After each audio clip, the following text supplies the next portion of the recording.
Today we're speaking with Lance Gula, the Savvy Navigator, a man that has many aspects to his business. So, hello Lance. Hello. And who is Lance?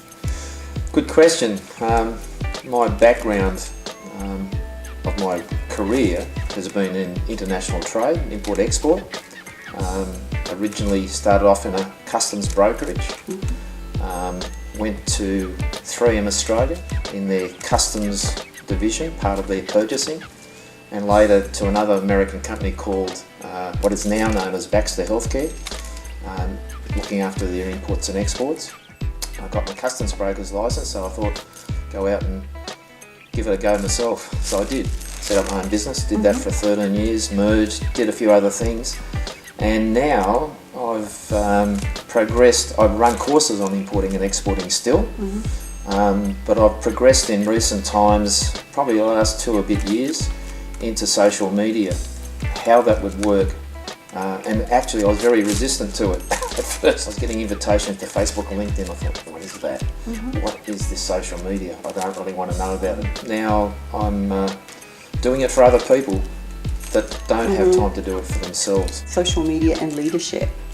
How do they work together? Those that aspire to have influence for the benefit of business, community, they need to have a voice, and it's hard to get a voice through the normal channels of communication, our mass circulation, TV, radio, newspapers in the past. The soapbox thing in the local community hall doesn't happen very much these days. It's generally on the media, but now the media has gone online. But it makes it a lot easier for people to connect with the community through the World Wide Web, through websites, but particularly with Twitter, Facebook, LinkedIn, YouTube. You can actually create your own TV channel using YouTube. Social media is really important for businesses. I was just thinking, what happens to the small businesses and the not-for-profit organisations who really don't see why they should get into it because they really don't have enough money or resources to actually spend on it.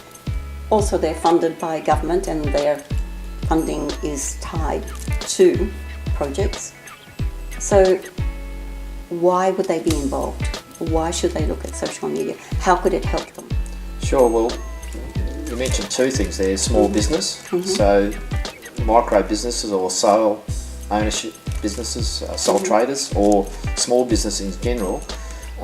It's another way that they can get their message out there today that they couldn't afford using the media that we just talked about. So yes, there's a learning curve, and I've been through that, but it is a way that people can connect with their target audience, if we look at a business, in a fairly cost-effective way, because there's basically no cost in setting up these social media channels that I mentioned.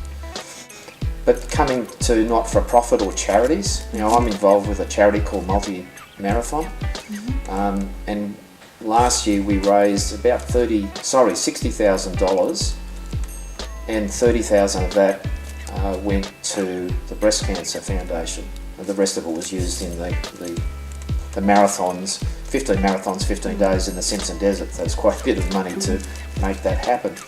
But we did that virtually with little funding at all. So we use social media to attract sponsors, supporters, and also donations. So on a very low budget, virtually nothing, and I did my part of that for free, of social media, we were able to achieve quite a bit. We're running the same event this year, but we're now getting other runners. We only had 4 people last year, and we're now getting people coming from overseas. I've been talking with a lady in Germany who's coming, some other people from other places, either coming this year or saying too late for this year, even their program, but next year. So how does that translate to other organisations, charities, not-for-profit? Let's say I'm a small organisation, not-for-profit, having 2-3 people working here. I get money from government for specific projects. I'm very local. I just do my work. I just see my clients and that's it. Why would I need to use, or how would social media help me in my situation? So what you're wanting to do is a few strands, I would suggest. One is to look at what funding do we need. Are there people out there that need our services but don't know about it? So getting the message of what we do out there. And also to see people that may be volunteers of their services, whatever that might be. It may be in the process of whatever that organisation does. But if you're looking from a point of view of how do we get our message out there, well, social media could be one of that. So if they can get some people to provide their services, do social media on behalf of the organisation, just using their time, then that would be a way of getting the brand out there, the brand being the message of what that organisation does, and asking for, support, contributions,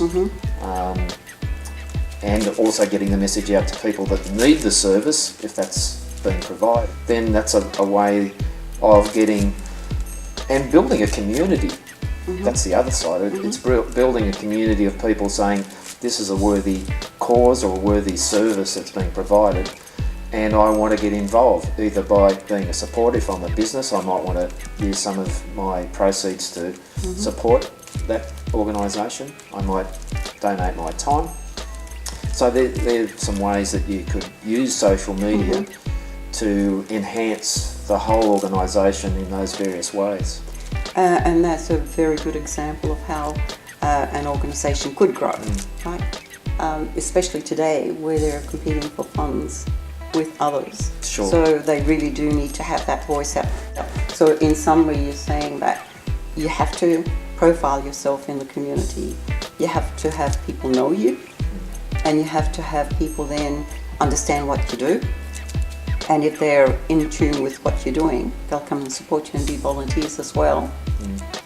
What other things could they do, like, to start that process? Because a lot of people are really scared when they think of social media. They think of lots of money involved to spend on it. Yeah, and I think there's also the not just if they get that it's free to use, as most of the channels that we've talked about are, and the applications that go with them. That's fine, but they say, so I don't want to know that Lance is down at Gloria Jean's or whoever having a cup of coffee with Irene, They don't want to know that. Well, that's part of the process. That's not bad, actually.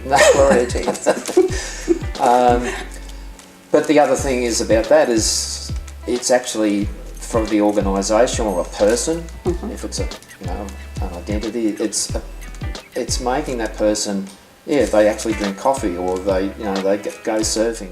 It's actually engaging people that this person is a real person, they're not just a cardboard cutout. So whether it's the person or whether it's the organisation that person represents. You just mentioned, sending out a tweet or sending out a message that people can use it. In a lot of small organisations, the people are really scared that their staff will use social media in a way that will harm them.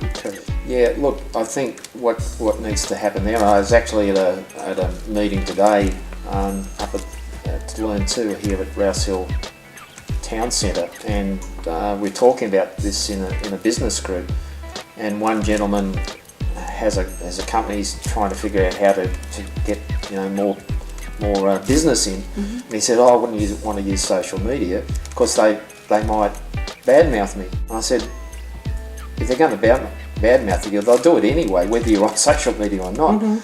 But if you understand the internet and the World Wide Web, you can find ways to see what people are saying. You can go onto Google Alerts, put your brand or your product name in there and see what people are saying. It's better to know that they're saying it and then try and engage with that complaint or bad-mouthing and turn it around into a positive. If I was a small business, a small organisation, NGO, how could you help me? Okay, let's take the business. Well, actually, it applies to both. So you're a small business and you have a limited budget, or you're a not-for-profit, same deal, limited budget. There's three ways I can help. One is to come in and sit down with you and analyse how social media could fit in what you're doing now and how you could integrate that, and then train people in your organisation how to do that. The second way would be to do the same analysis and then say, okay, you haven't got the resources, I could do it, but I would charge a fee for that, which may not be possible. And the third way is to, I'm actually building e-learning sites at the moment to help people in different sectors, how they can learn about how to analyse for themselves, how to use social media, and then how to go about doing it for themselves. So there's 3 ways I could help you. That's really, really good. Thank you so much. Okay.